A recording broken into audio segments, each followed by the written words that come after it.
इस फार्म में Bhavnagar blood line का शानदार बुल है, तो 20-20 लीटर दूध देने वाली गिर गायें भी हैं। यहाँ से 140 रुपये लीटर A2 मिल्क बिकता है, तो 4000 रुपये लीटर घी की बिक्री के लिए भी वेटिंग लग जाती है। यहाँ गौ आधारित खेती से शानदार हल्दी उगाई जाती है, तो गायों को मेडिसिनल फूड भी यहाँ खिलाया जाता है। इस गिर फार्म को चलाते हैं दो युवा, दिनेश तेवतिया और निशांत मित्तल। फरीदाबाद स्थित यशोदा फार्म की और भी कई खूबियां आपको इस एपिसोड में जानने को मिलेंगी। पूरी डिटेल आपके सामने रखूं उससे पहले आपसे कहूंगा, मार्टी इंडिया के इस एपिसोड को लाइक एवं शेयर करें। मार्टी इंडिया पर पहली बार आए हैं तो चैनल को सब्सक्राइब कर बेल आइकन भी दबाएं। मार्टी इंडिया को फेसबुक और इंस्टाग्राम पर भी फॉलो कर सकते हैं। तो चलिए आज का एपिसोड शुरू करते हैं।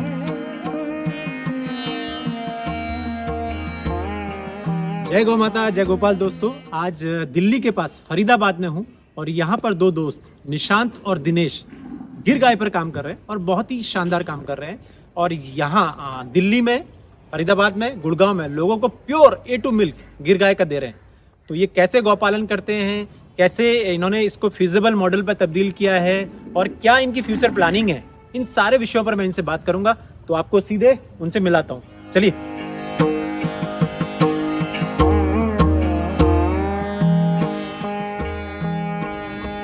जय गौ माता दिनेश भाई। जय गौ माता। बहुत बहुत स्वागत है मार्टी इंडिया पर। धन्यवाद आपका। तो आपको थोड़ा सा लाउड बोलना पड़ेगा, आप बहुत जरूर। सॉफ्ट स्पोकन है क्योंकि आज कैमरे में माइक नहीं है। जी जी ठीक है। कैसे, सबसे पहले आप बात हमें बताएं कि आपका, मुझे पता चला कि आप थोड़ा आपका फ्यूचर, मतलब आपका इतिहास जो रहा है जी। वो विदेश से पढ़ा लिखा हुआ रहा है। जी। फिर आप गिर गायों पर काम कर रहे हैं। जी। कैसे शुरुआत हुई, पहले ये बात करते हैं। बस ये समझ लीजिए कि इन्होंने बुलाया है मुझे तो। मैं बाय क्वालिफिकेशन एक मैकेनिकल इंजीनियर हूँ। उसके बाद फिर मैंने post graduation Coventry university England से की। 1.5 साल में वहीं पे ही रहा। वापस आके अपनी कॉर्पोरेट लाइफ शुरू की, जिसके लिए हम ज़्यादातर एजुकेशन लेते हैं। तो करीब 10 साल एयरटेल में था, 3-4 साल रिलायंस ग्रुप में था। तो उसके साथ साथ मैं कुछ देख रहा था कि क्या कुछ अपना किया जाए, क्योंकि नौकरी तो नौकरी होती है। बस यूँ समझ लीजिए कि इनका बुलावा आया। जैसे बोलते हैं कि माता का बुलावा आता है, तो ये भी गौ माता का बुलावा आया। मैं किसी जानने वाले से मिला, उनसे पता चला कि गायों पे आजकल बहुत अच्छा काम हो रहा है और स्पेशली पढ़े लिखे लोग बहुत अलग तरीके का काम कर रहे हैं। थोड़ा सा रिसर्च करना शुरू किया तो पता चला कि अपनी गौ माता की महिमा जो कहीं ना कहीं इस मॉडर्न ज़माने में खो रही थी, तो पता चला कि काफ़ी लोग इस पे काम कर रहे हैं। तो मुझे लगा कि शायद मैं भी कुछ कर सकता हूँ। तो बस वहाँ से फिर 2019 मार्च से मैंने शुरुआत करी, पहली गाय लेकर आया। उससे पहले 4-6 महीने थोड़ी सर्च की, कुछ जानकार लोगों से मिला। थोड़ा मेरा बैकग्राउंड भी पूर्वजों का, सब हम देसी लोग हैं, तो जाहिर सी बात है। तो बस वहाँ से शुरुआत की मार्च 2019 से। पहली गाय लेकर आया रूपा, अभी यहीं पर ही मैं मिलाता हूँ, जो मेरी पहली गाय है। अच्छा। बस वहाँ से फिर इन्होंने अपनी महिमा दिखानी शुरू करी। 1 से 2, 2 से 4, 4 से 10, आज यहाँ पे 20-22 गौ माता हैं और बाकी बच्चे हैं। अच्छा। बस ऐसे शुरुआत हुई। अच्छा। और तो अब मैं देखता हूँ कि आपकी और मेरी स्टोरी जो है कहीं ना कहीं मैच करती है कि हम लोगों ने पहले नौकरी की कुछ साल, फिर हम गाय के आसपास अपना काम शुरू करने लगे। जी। तो आप मुझे एक बात बताइए कि आप अब आपकी गायों को लेकर क्या फ्यूचर प्लानिंग है, क्या सोचते हैं आप? गाय से आप जुड़ तो गए जी, तो लेकिन गाय देखिए, पर जो बेसिक सोच थी वो यही सोच थी कि कहीं ना कहीं समाज के लिए कुछ ऐसा किया जाए कि आजकल आप जानते हैं दूध में सबसे ज़्यादा मिलावट है, तो और हमारे इस गौ माता का दूध अमृत है। तो मुझे लगा कि कहीं हम सोसाइटी की किसी भी तरीके से, न्यूट्रिशन में, हेल्थ में, किसी तरीके से भी अगर हम कंट्रीब्यूट कर सकते हैं तो शायद ये सबसे अच्छा सोर्स है। जिसमें कहने को तो बोलते हैं कि हमने गौ माता पाली हुई है, लेकिन कायदे से तो गौ माता हमें पाल रही है। वो हमें जीवन दे रही है, स्वास्थ्य दे रही है। तो हमारा आगे का उद्देश्य भी यही है कि इसको हम उस सीमा तक पहुंचा पाएँ कि जहाँ हमारी रीच, इनके प्रोडक्ट्स, हमारी कोशिश है कि हर जन तक ये पहुँचे और उनकी सेहत में जो भी हमारा कंट्रीब्यूशन हो सकता है सुधारने का, उनकी जीवन शैली, उनकी बीमारियाँ, कहीं पर भी हमसे अगर थोड़ा सा भी कंट्रीब्यूशन हो सकता है तो हम अपने आप को सौभाग्यशाली समझेंगे। अच्छा। तो मैंने सुना कि आपका कोई एक पार्टनर भी है। जी जी। उनके बारे में बताइए कि उनका क्या बैकग्राउंड है। मैं और निशांत मित्तल भाई हैं हमारे, तो हम दोनों मिलके इस काम को कर रहे हैं। वो भी बैकग्राउंड एजुकेशन का उसी तरीके से रखते हैं, वो भी सॉफ्टवेयर इंडस्ट्री में काम करते हैं, लेकिन गौ माता से इतना प्रेम है कि हम दोनों ऐसे मिले, जैसे बोलते हैं ना लाइक माइंडेड पीपल, यूनिवर्स भी लाइक माइंडेड पीपल को एक साथ मिलाना चाहती है। तो जब हम दोनों आपस में मिले, पता चला कि दोनों की सोच उस तरीके से है गायों को लेकर, तो जो मैंने अकेले जर्नी शुरू करी थी, अब हम एक से भले दो हैं। अच्छा, तो अब एक से भले दो हैं, लेकिन कोशिश है कि एक और एक 11 हो जाए। बहुत अच्छी बात है। लेकिन मेरा एक चीज़ और पूछना था कि अमूमन होता क्या है कि ना, गाय एक ऐसा विषय है जिसमें जो आंकड़े कहते हैं कि 90% लोग गाय के आसपास अगर डेयरी या गौशाला करते हैं तो बंद हो जाते हैं। जी। तो आप क्या, जब से आपने शुरू किया है, तो क्या ये अपनी गायें अपना खर्चा निकाल रही हैं? क्या स्थिति है जी गायों? देखिए, मैंने जब ये शुरू किया तो मैं किसी जानकार से मिला जो इस काम में काफ़ी सालों से काम कर रहे हैं। उन्होंने मुझे इस चीज़ के बारे में समझाया। वो गुजराती हैं वैसे, लेकिन रहते हैं रायपुर में। तो राजेंद्र तंबोली भाई हैं, उन्होंने मुझे अनिल भाई राठौड़ से मिलाया। तो उन्होंने यही समझाया कि अगर आप एक कैलकुलेशन से चलेंगे ना, तो ज़्यादा अच्छे से इस चीज़ को स्टेबल कर पाएंगे, क्योंकि 10 में से 9 गौशाला बंद हो जाती हैं। जितनी जल्दी खुलती हैं उससे जल्दी बंद हो जाती हैं। वही मैं कह रहा हूँ। तो उन्होंने जो मुझे गणित समझाया, उससे मुझे इतना समझ में आया कि 3-3.5 साल हो गए मुझे, लेकिन एक जो प्राइमरी कैपिटल होती है गाय खरीदने के पैसे के अलावा, मुझे इस गौशाला में पहले दिन से मैंने घर से पैसा नहीं लगाया। हर महीने का जो टर्नओवर आ रहा है, जो एक ऑपरेटिंग एक्सपेंडिचर बोलते हैं, एक कॉर्पोरेट लाइफ में जो ओपेक्स है, वो ओपेक्स मेरा इनसे पूरा हो जाता है। बहुत बढ़िया, बहुत बढ़िया। केपेक्स जरूर मेरा ऑब्वियसली वो तो मेरा धीरे धीरे इसमें, ये ऑलरेडी आपका एफडी है ही ना? बिल्कुल, ये मेरी एफडी है जो आगे बच्चे आ रही है। बिल्कुल। तो मैं देख रहा हूँ कि चलो, क्योंकि आपके बारे में बात कर ली, आपका प्रॉफिटेबल मॉडल पे बात कर ली, तो मुझे बताइए कि आप कहाँ से आपने गायें चुनी है? ये कौन सी आपकी फेवरेट गाय है? ये मेरी वो पहली गाय है जिसके बारे में बात कर रहा था। अच्छा, इतनी देर से तभी खड़ी है? हाँ, ये इसीलिए खड़ी है। इसका लगाव इतना है कि कोई भी गाय आए, लेकिन ये सबसे आगे निकल कर खुद आ जाती है कि मेरे को खुजली करो, किसी और को करो ना करो। तो इसका नाम रूपा है। ये मैंने अपने रिश्तेदार से ली थी। उनके पास ये गाय थी। जब मेरा इस तरफ रुझान बढ़ा, तो मैंने सबसे पहले ये देखना चाहा मेरे कितने जानने वालों के पास देसी गाय हैं। और जब पता चला कि एक के पास गिर गाय भी है, जिसमें मेरी रुचि बढ़ रही थी, क्योंकि ये बहुत शांत स्वभाव है इस गाय में, तो उनसे फिर मैंने ये गाय ली। ये मेरी पहली गाय है। इस गाय का रिकॉर्ड भी बहुत अच्छा है। ये मेरे यहाँ पर इसने 20 लीटर दूध दिया है दिन का, एक टाइम में 10 लीटर। क्या बात है और बहुत शांत, बहुत सीधी, कोई भी अनजान आदमी, बच्चे भी इसको लेके ऐसे घूमते हैं कि किसी से कुछ नहीं कहती है। देखिए, बहुत सुंदर है। देखिए, आप सुंदरता भी, और मैं देखिए स्वास्थ्य भी आपने इसका बड़ा ख्याल रखा है, और सींग भी पैटर्न बिल्कुल, आप गलकंबल पूरा लटका हुआ, स्वस्थ गाय। कौन से लैक्टेशन में है ये? इसको अभी 5 लैक्टेशन हो गए। अच्छा, देखिए उसके बावजूद भी देखिए स्वस्थ एकदम बढ़िया। अभी कितना दूध दे रही है? ये 3rd लैक्टेशन में मेरे पास आई थी। और मेरे यहाँ पर इसने 2 बार और लैक्टेशन किया है। तो 5 लैक्टेशन पूरे हो गए हैं। अभी ये 6 बार, मतलब 6ठी बार ज्ञापन हुई है। इसको करीब 1.5 महीने की अभी प्रेगनेंट है ये। और अभी भी इसके नीचे करीब 8 लीटर दूध है। और कहाँ से कैसे गाय लाए हैं, और बुल कौन सा आपके पास, इसके बारे में थोड़ा बताइए। गाय तो ज़्यादातर मैंने मिक्स हैं इसमें, कुछ गुजरात की हैं और कुछ किशनगढ़ साइड की हैं। जैसे जैसे मेरी जानकारी बढ़ती गई, जैसे जैसे मेरे संपर्क बढ़ते गए, वैसे वैसे मैंने गाय ढूंढनी शुरू करी। तो गाय उस तरीके से हैं। और बुल जो है ये भावनगर ब्लड लाइन का है।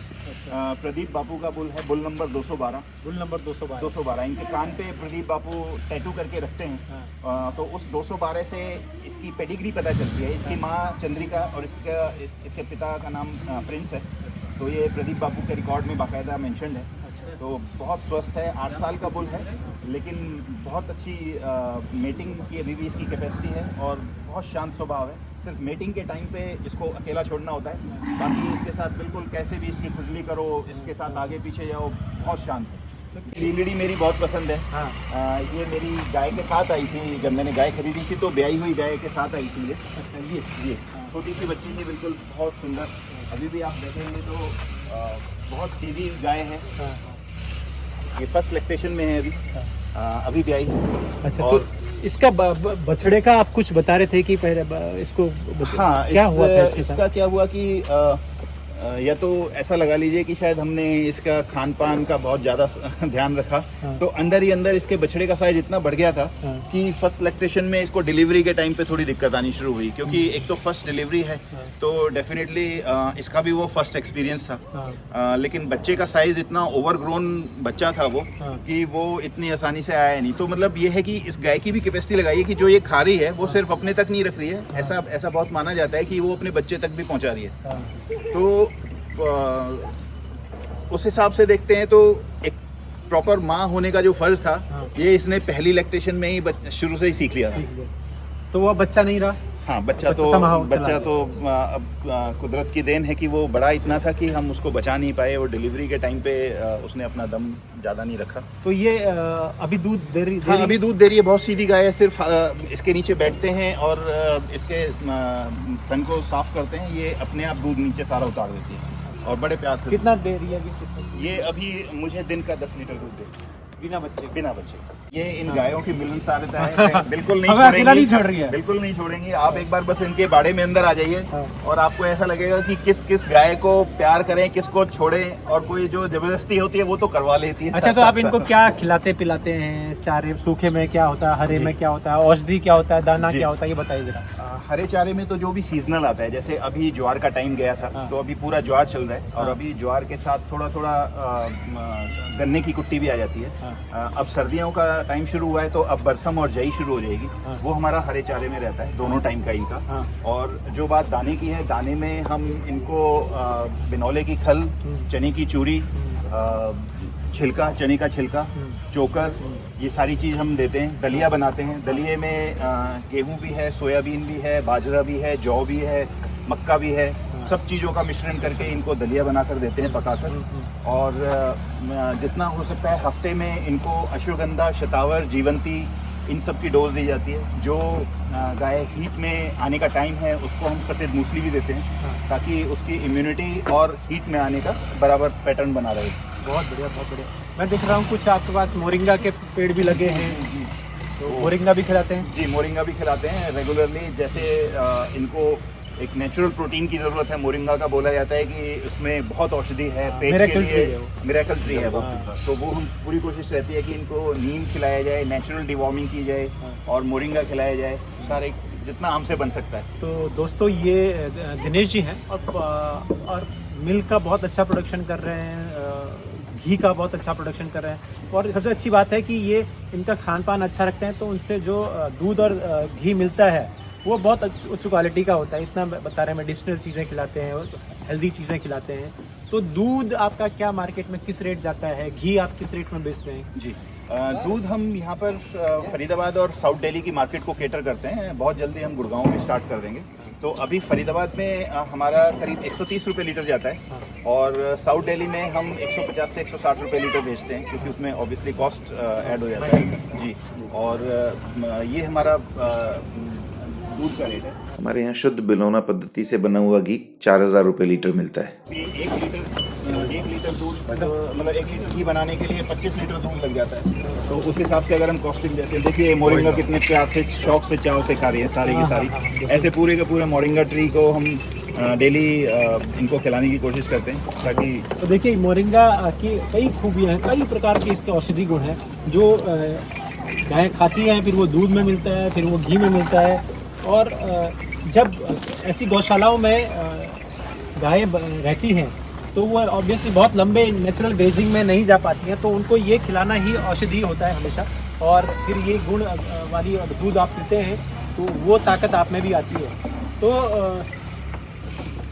अभी कितना जो उत्पादन है दूध का पर डे कितना हो जाता है? अभी हमारे पास करीब 75 से 80 लीटर दूध डेली हो जाता है। हाँ। तो और कुछ आपने ऑर्गेनिक उत्पाद भी मैं देख रहा था, कुछ हल्दी भी रखी है वहाँ पर। अभी यहाँ से थोड़ा सा हटके हमारे कुछ अपने खेत भी हैं। हाँ। तो वहाँ पे जितना हो सकता है हम हल्दी है, या लाल मिर्च है, या नींबू है, जिसका हम फिर अचार बनाकर देते हैं। तो जितना हो सकता है हम उस लिमिटेड एरिया से जो भी हमारी ऑर्गेनिक प्रोडक्ट्स निकलते हैं, हम उनको फिर अपने कस्टमर्स तक पहुँचाते अच्छा, हैं। वो सब भी आप कंज्यूमर अपने कस्टमर को देते हैं? बहुत बढ़िया, बहुत अच्छी चीज़ आप कर रहे हैं। गाय है तो खेती है, खेती बिल्कुल। है तो बिल्कुल। हम हैं, ये होना बड़ा ज़रूरी है। दोस्तों ऐसे अच्छे काम कहीं पे होते हैं तो मेरे अंदर सकारात्मकता दोगुनी हो जाती है। और दिनेश जी और मित्तल साहब जैसे लोग अगर इस काम से पढ़े लिखे लोग जुड़ रहे हैं तो ये अपने आप में बहुत बड़ी बात है। तो दोस्तों ये दिनेश जी थे और फरीदाबाद में बहुत ही शानदार काम कर रहे हैं। तो अगर आपको फरीदाबाद में, दिल्ली में कहीं A2 मिल्क की ज़रूरत हो या आप शुद्ध बिलौना पद्धति से अपना बनाया गया घी अगर चाहते हैं तो आप इनसे संपर्क कर सकते हैं। मैं डिस्क्रिप्शन बॉक्स में इनके नंबर दे दूंगा, इनका फार्म का एड्रेस दे दूंगा, गूगल लोकेशन दे दूंगा, यहाँ आके आप देख भी सकते हैं और इनसे ऑर्डर कर सकते हैं। और आप गौ सेवा पे और कुछ लोगों को मैसेज देना चाहते हो? मैं तो बस यही कहना चाहता हूँ कि गाय की सेवा करने के बहुत सारे तरीके हैं। अगर आप गाय नहीं रख सकते हैं तो गाय के पंचगव्य को इस्तेमाल कीजिए, उनकी महिमा को पहचानिए। ये एक इनडायरेक्ट सोर्स है आपकी गौ माता की सेवा करने का, और आपका हर एक पैसा जो भी गौ माता के दूध या पंचगव्य के ऊपर आप खर्च करते हैं वो गौ माता की सेवा में जाके लगता है। मैं तो यही कहता हूँ कि गौ माता की महिमा को पहचानिए और इनके पंचगव्य का इस्तेमाल कीजिए। आपको ये बहुत ही निरोगी काया और निरोगी जीवन देने में मदद करेंगे। दोस्तों मैंने भी कसम खाई है, उस आखिरी छोर तक, उस आखिरी गांव तक, उस आखिरी गौपालक तक जाऊंगा जो इस गाय पर बहुत अच्छा काम कर रहे हैं, और हर शख्स से और हर बेहतरीन करने वाले युवा से मैं आपको मुलाकात कराऊंगा। तो भाई साहब, दिनेश भाई साहब, बहुत बहुत स्वागत है आपका एक बार फिर से। आप ऐसे ही मार्ट इंडिया पर आते रहिए, लोगों को जानकारी देते रहिए, अच्छा खिलाते रहिए, अच्छा पिलाते रहिए। बहुत बहुत धन्यवाद। बहुत बहुत धन्यवाद।